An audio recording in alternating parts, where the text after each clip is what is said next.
মাঝে কিছু product review দেখাবো। সেই প্রোডাক্টগুলো আপনাদের স্টেপ বাই স্টেপ এখন নতুন যে প্রোডাক্টগুলি মাইক্রোটিকের আসছে এবং সেগুলি কি কি নতুন ফিচার নিয়ে আসছে এবং নতুন তারা কিভাবে আপগ্রেড করছে, তারা ডে বাই ডে তারা কিভাবে মাইক্রোটিক প্রোডাক্টগুলিকে নেক্সট স্টেপে নিয়ে যাচ্ছে সেগুলো নিয়ে আলোচনা করবো।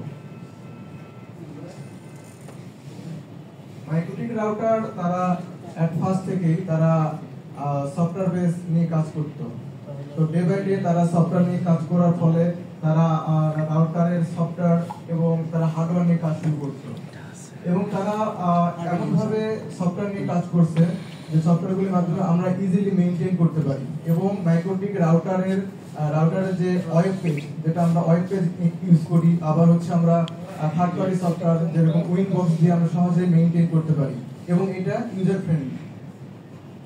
1996 সাল থেকে পুরো ওয়ার্ল্ডে মাইক্রোটিক যেভাবে প্রসার করেছে এবং ডে বাই ডে এর ডিমান্ড ডে বাই ডে অনেক বাড়তেছে এবং এটা টেকনোলজির দিকে অনেক পাওয়ারফুল ভাবে কাজ করে আসছে, যেটা কারণে আমরা ডে বাই ডে অনেক বড় বড় রাউটার থেকে আমরা হচ্ছে মাইক্রোটিক রাউটারের কারণে আমরা ইজিলি অনেক প্রবলেম সলিউশন করতে পেরেছি, যেটা অন্যান্য রাউটার অনেক কষ্টে ছিল।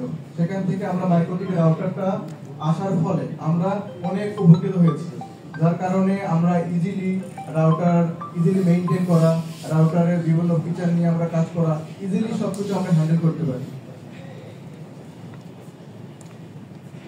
মাইক্রোটিক রাউটারের ওএস সম্বন্ধে আপনাদের কিছু বলতে চাই। সেটা হচ্ছে মাইক্রোটিকের যে সফটওয়্যার বেস এবং রাউটারের সফটওয়্যার সেগুলি মূলত মাইক্রোটিক নিজেরাই মেইনটেইন করেন এবং মাইক্রোটিক রাউটারের আপনারা জানেন ওএস গুলি লিনাক্স বেস কার্নেল হওয়ার কারণে তারা ডে বাই ডে লিনাক্সের যে ফিচারগুলি সেগুলি ডে বাই ডে যেভাবে উন্নত হচ্ছে সেভাবে আমাদের রাউটারগুলিতে বিভিন্ন ফিচারের কাজগুলি ইজিলি হয়ে যাচ্ছে এবং এটা হচ্ছে ওপেন সোর্স একটা প্ল্যাটফর্ম। মাইক্রোটিক রাউটারের সফটওয়্যারগুলির মধ্যে আমরা একটা রাউটার মাধ্যমে সবকিছু মেইনটেইন করতে পারি। আমরা চাইলেই একটা রাউটার থেকে আমরা কোর হিসেবে ইউজ করতে পারি, আমরা অ্যাক্সেস করতে পারি। এক কথায় মাইক্রোটিক রাউটারে আমরা রাউটিং প্রোটোকল যেগুলি আছে, আমরা তো রিপ, ওএসপিএফ, এমপিএলএস, বিজিপি রাউটিং এগুলি সহজে আমরা মেইনটেইন করি কোর রাউটারে। আপনারা সবাই জানেন যে কোরে আমরা মোটামুটি ভাবে আমরা যে মেইন যে প্রোটোকলগুলি যেরকম বিজিপি, ওএসপিএফ, রিপ এগুলি আমরা ইউজ করে থাকি। আর মাইক্রোটিক রাউটারের মাধ্যমে একটা রাউটারের মাধ্যমে আমরা সবকিছু হ্যান্ডেল করতে পারি।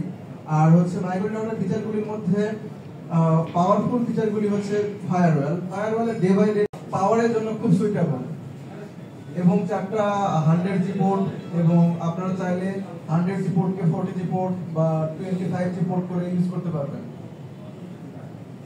এবং সবচেয়ে মজার ব্যাপারটা হচ্ছে এখানে পাওয়ার কনজিউম অনলি 25 ওয়াট, খুবই কম, খুব সহজে মেইনটেইন করা যাবে এবং পাওয়ার কনজিউম খুব কম, যার কারণে এইটা মোটামুটি মার্কেটে মোটামুটি ভালোভাবে সবাই এখন নিচ্ছে যে পাওয়ার কনজিউম কম, 100G পোর্ট আছে 4টা।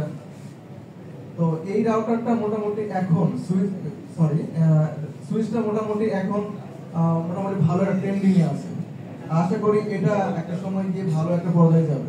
সবাই সুইচ নিলে 100G সুইচের কথা ভাবলেই 4টা 100G পোর্ট সহজেই ম্যানেজ করার মতো সুইচ, সবাই এটার প্রতি বেশি ডে বাই ডে আগ্রহী হচ্ছে।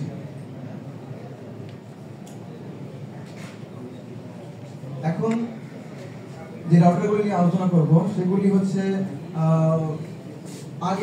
আগের মডেল, যেটা মাইক্রোটিক যখন প্রথম শুরু করে তখন থেকে তারপরে যে হার্ডওয়্যারগুলো তারা ইমপ্লিমেন্ট করে তখন তারা 3011, 3011, 4011 এগুলি রাউটার আসলে কম ইউজারের ক্ষেত্রে তারা তৈরি করে।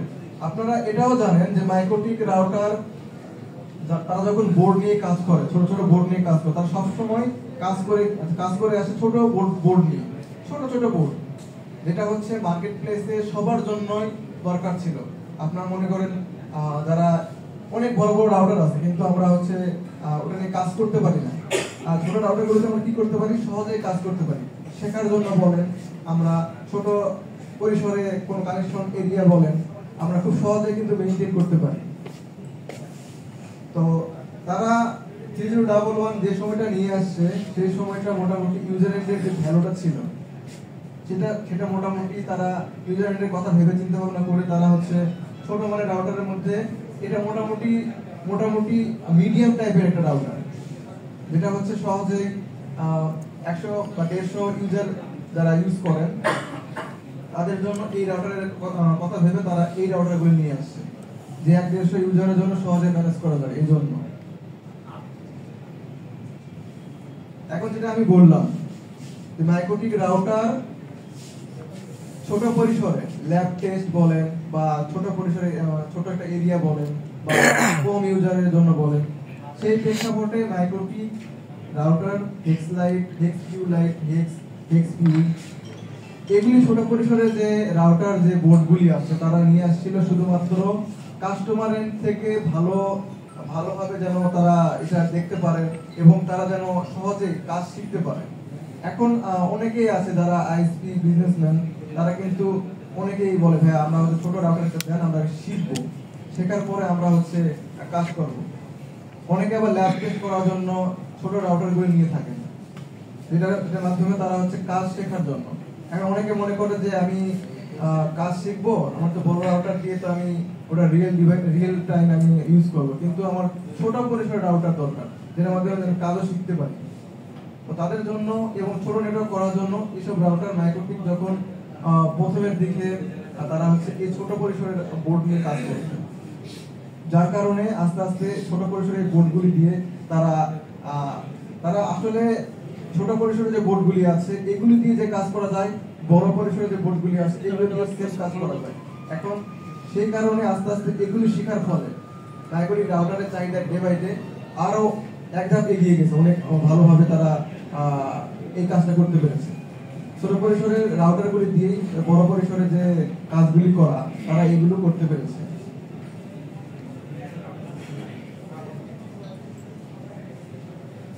ছোট রাউটারের মধ্যে অনেক স্মার্ট যে রাউটারগুলি আছে সেগুলো হচ্ছে হ্যাপমি, হ্যাপলাইট, হ্যাপটেক্স।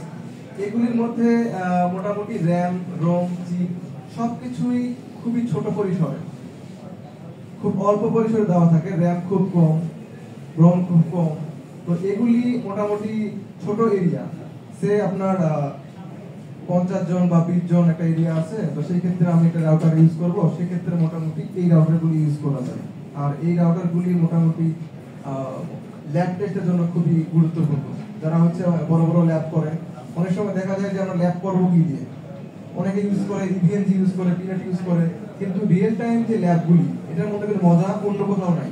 তো এই ল্যাবগুলি করার মাধ্যমে রাউটার থেকে আমরা যে কাজগুলি শিখতে পারি সেগুলি আমরা হচ্ছে বাস্তব রিয়েল টাইম রিয়েল ডিভাইসে আমরা এক্সপেরিয়েন্স নিয়ে আমরা ওখানে ইনক্লুড করতে পারি।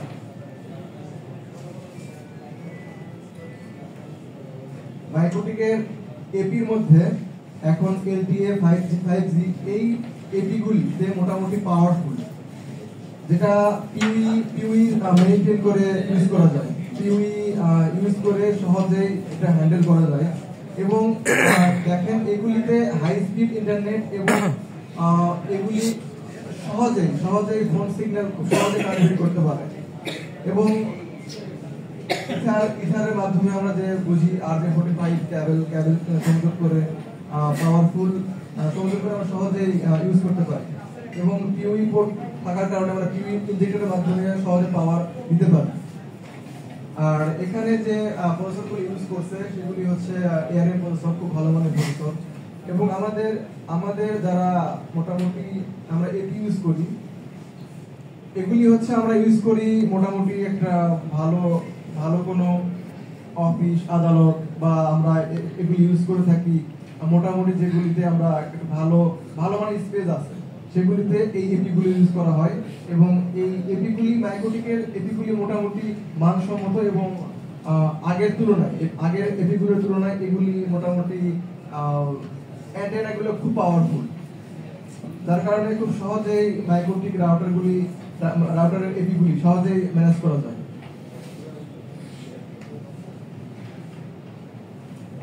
এখন আমরা দেখতে পাচ্ছি যে যেগুলো দেখতে পাচ্ছি এগুলিকে বলা হয় রেডিও। আমরা অনেকেই জানি যারা রেডিও ইউজ করে থাকি, যেখানে ওয়্যারলেস ছাড়া সহজেই আমরা কাজ করতে পারি। অনেক সময় দেখা যায় যে আমাদের এমনও সিচুয়েশন আছে যে আমরা হচ্ছে কেবল কানেকশন করতে পারি না। তো কেবল কানেকশন না যদি করতে পারি, সেখানে আমরা সহজে রেডিও ইউজ করে রেডিও লিংকের মাধ্যমে আমরা কানেক্টিভিটি করে থাকি। তো সেগুলির মধ্যে একটা হচ্ছে SXT SA5 আর একটা হচ্ছে SXT SA5 AC। এগুলোর মাধ্যমে সহজেই রেডিও ইউজ করা যায়।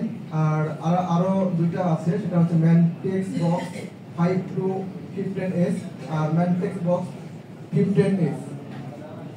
তো যেটা হচ্ছে ACX5A5, এটা মোটামুটি অ্যান্টেনা 5G অ্যান্টেনা, এবং এটার গিগ পোর্ট মানে 1G পোর্টের মাধ্যমে 1G ব্যান্ডউইথ ট্রান্সফার করা যায় এক পাশ থেকে আরেক পাশে, এবং খুব সহজেই আপনার তারবিহীন খুব সহজে ব্যান্ডউইথ আমরা হচ্ছে ভালো সিগন্যালে রেখে আমরা ব্যান্ডউইথ ট্রান্সফার করতে পারি।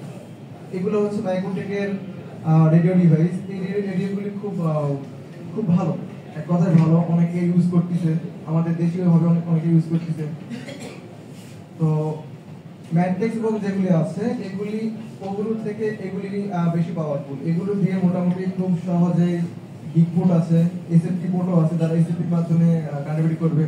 তো ওখানে গিগ পোর্ট আছে, আর এখানে হচ্ছে এসএফটি পোর্ট দিয়েও কানেক্টিভিটি করা যায়, যেটা খুব ইজিলি এবং সেম ওটা যেরকম ভাবে ওয়্যারলেস বা তার ছাড়া যেরকম সহজে করা যায়, এগুলিও তার ছাড়া আমরা রেডিও লিংকের মাধ্যমে ব্যান্ডউইথ ট্রান্সফার করতে পারি।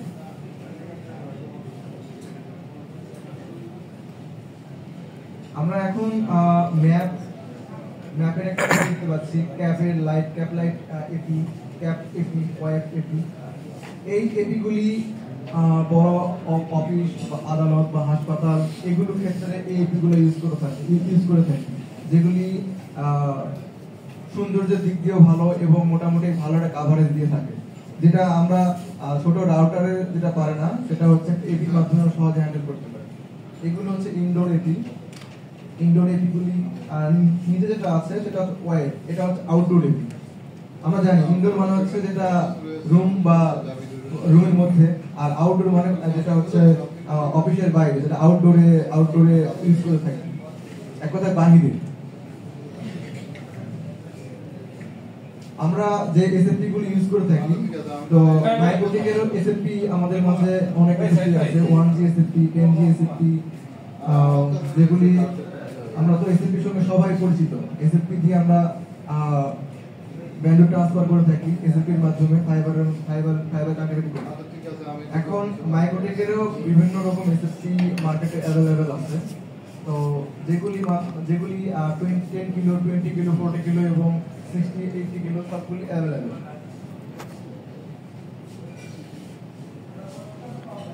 আমরা সিডব্লিউডিএম নিয়ে অনেকে জানি, আবার অনেকে সিডব্লিউডিএম নিয়ে অনেকে আমরা সিডব্লিউডিএমটা বুঝি না। সিডব্লিউডিএমটা হচ্ছে যে এমন যে আমরা মনে করি যে আমার সুইচে অনেকগুলি পোর্ট আছে, কিন্তু আমার ব্যান্ডউইথটা বেশি। তখন আমরা কি করে থাকি, আমরা সিডব্লিউডিএম পেয়ারিং করি, এই পাশে এবং অপর পাশে, দুই পাশে আমার সুইচের পোর্ট আছে কিন্তু আমার হচ্ছে পোর্ট নাই। তো এই ক্ষেত্রে আমরা কি করে থাকি, ওয়ান সিঙ্গেল কোর দিয়েই আমরা ইউজ করে আমরা সিডব্লিউডিএম এর মাধ্যমে আমরা চ্যানেল করে একসঙ্গে যেটা 10G পোর্ট বা 20G সবগুলি একসঙ্গে মিলে আমরা মোটামুটি 8GB ব্যান্ডউইথ ট্রান্সফার করতে পারি সিডব্লিউডিএম দিয়ে, এবং ওয়ান সিঙ্গেল ফাইবার দিয়ে। এই জন্য সিডব্লিউডিএম যারা ইউজ করে তারা অনেকেই জানে যে সিডব্লিউডিএমটার মাধ্যমে কিভাবে আমরা ওয়ান সিঙ্গেল ফাইবার দিয়ে সহজেই ব্যান্ডউইথ ট্রান্সফার করতে পারি।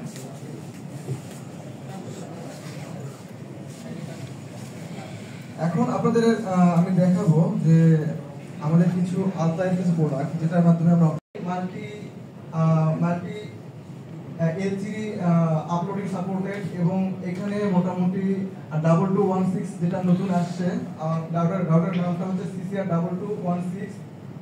এখানে একটা 1G পোর্ট আছে, আর 12 XS, আর 12 12টা হচ্ছে আপনার 10G পোর্ট আছে এবং 2টা 100G পোর্ট আছে। নতুন রাউটার আপকামিং।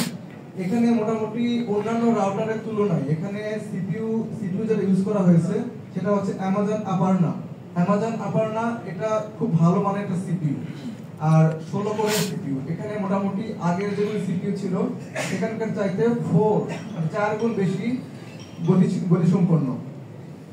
এবং এখানে আপনার যে প্রসেসর ইউজ করা হয়েছে প্রসেসরটা খুবই ভালো মানের। এটা হচ্ছে মার্বেল ক্রেস্টা খুব ভালো একটা চিপ, যার কারণে এটার অনেক স্মুথনেস নিয়ে আসছে তারা। এবং সবচাইতে মজার ব্যাপারটা হচ্ছে আমরা পাওয়ার নিয়ে সবাই মনে একটা সমস্যা যে পাওয়ার কেন বেশি খায়। পাওয়ার এখন যে কোনো রাউটারের তুলনায় এখন আমাদের মাইক্রোটিক রাউটারে যে পাওয়ারটা আছে মাত্র 150 ওয়াট পাওয়ার কনজিউম করে, যেটা অন্যান্য রাউটারের তুলনায় অন্যান্য যেগুলো রাউটার বাজারে আছে সেগুলোর তুলনায় খুবই স্বল্প মানের পাওয়ার পাবে। এখানে খুবই লো পাওয়ার কনজিউম করে এবং খুবই ভালো মানের যেটা পাওয়ার দরকার এবং ভালো মানের পাওয়ার স্লট ইউজ করা হয়েছে। আগের যেগুলো ছিল মাইক্রোটিক সেগুলি কিন্তু পাওয়ার ছিল আপনার বিল্ড করা, আর এখন মাইক্রোটিক নতুন রাউটারে তারা হচ্ছে পাওয়ার ইনক্লুড করা যায়, পাওয়ার সহজে খোলা এবং বের করানো যায়। এখন যেগুলি নতুন আপনারা দেখবেন নতুন সুইচ বা রাউটারে সহজে কিন্তু পাওয়ার খুলে আবার লাগানো যায়। এই রাউটারে মাইক্রোটিকের আগের যে মাইক্রোটিকগুলি ছিল পাওয়ার বিল্ড করা ছিল, ভিতরে ছিল, আর এগুলি আপনারা বাইরে থেকে সহজেই কোনো সমস্যা হলে খুলে আবার লাগাতে পারবেন। এই সুযোগটা 2216 এই রাউটারে নিয়ে আসছে, আর পাওয়ার খুব ভালো মানের পাওয়ার।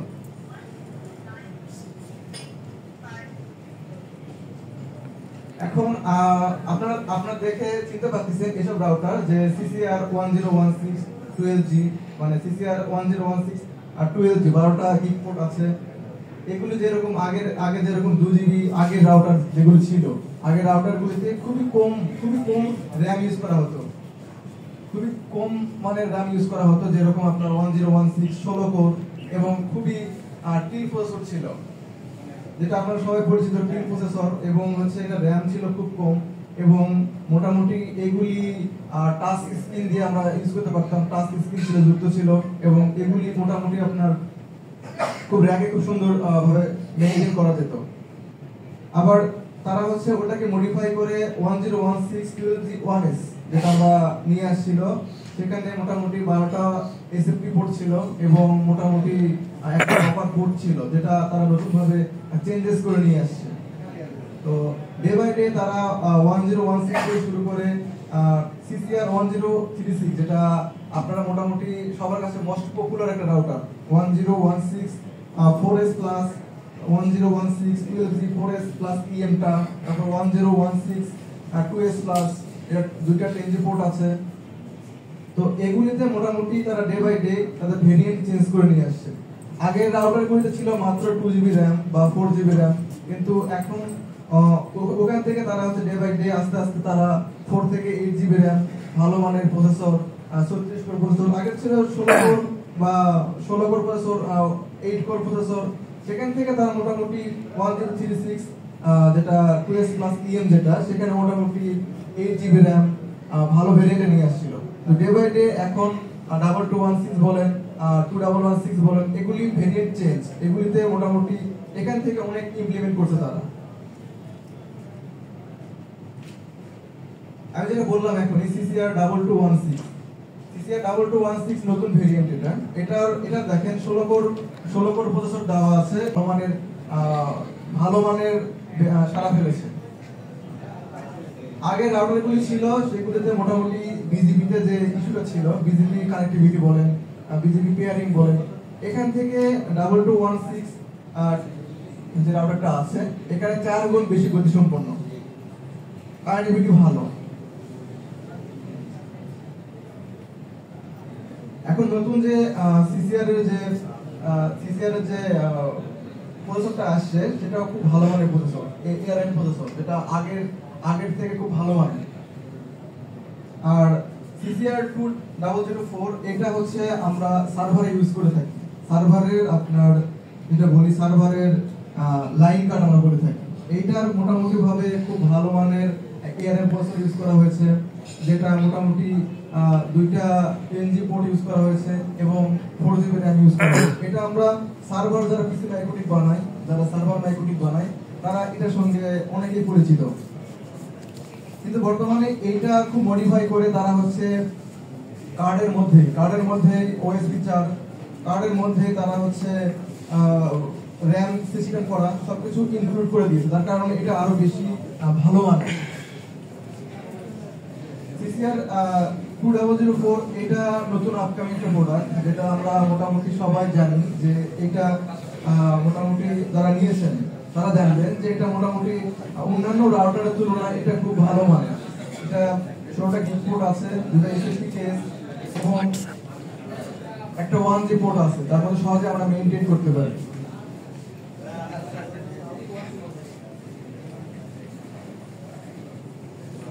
একটা সময় ছিল যে সেই সময়ে CCR 1009 এইটা খুব ভালো মানের মার্কেটে সারা জোগাতে পেরেছিল, যাদের ইউজার কম, যারা মোটামুটি ভাবে 700-800 ইউজার ছিল তখন সময়ে, বা যাদের 500 ইউজার ছিল সেই সময়টাতে CCR 1009 এইটা খুব ভালো মানের রাউটার ছিল, যেখানে আপনার 9 পোর্ট ছিল এবং মোটামুটি 7টা পোর্ট ইউজ করতাম এবং সবগুলি গিগ পোর্ট ছিল, SFP পোর্ট ছিল। তো সেগুলি খুব সারা প্রকাশ পেয়েছে এটা CCR 1009। CCR 1009 খুব সহজে মার্কেটে ভালো একটা খুব গুরুত্বপূর্ণ স্থান দখল করে গেছে এখনো পর্যন্ত। CCR 1009 যাদের ইউজার কম, 400-500 মতো তারা ইউজার